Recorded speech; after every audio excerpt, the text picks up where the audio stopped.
you're new to swimming, one of the first things I'm going to teach you is how to breathe. There is a drill called the sink down drill. And basically all you're doing is you're holding onto the side of the pool, you're taking a deep breath in, and then you're exhaling out, and there's water coming through your nose and your mouth. And what it's going to do is as you go into the water, as you blow out, it's going to sink you down to the bottom of the pool. You hold that until you run out of air, and then you just come back up to the top. And then I encourage athletes to do that a couple times just to get used to having their face in the water and learning how to breathe out their nose and their mouth as their head is in the water.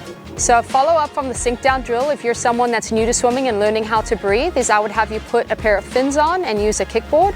And now I'd have you learn how to breathe as you're moving across the pool. So you're going to use your fins and your kickboard, you're going to hold onto the kickboard, and you're going to have your head looking straight down into the water.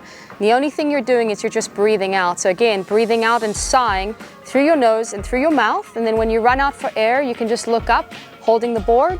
And then again, you put your head in the water, breathing out, staying nice and relaxed. You're looking to start adding on the arms for the stroke. What I have athletes do is just try to isolate one stroke at a time. So we call this the one arm drill. And what you will do is you'll put fins on, you'll have a kickboard, and you push off the wall, you start kicking, and you're holding the board.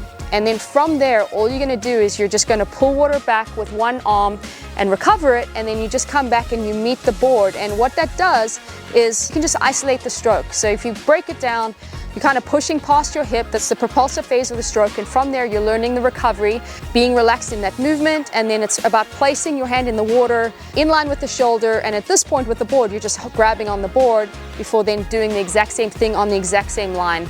So one arm drill is what I'd use for all beginner swimmers before we start going to two arms and then taking the board away and having them swim.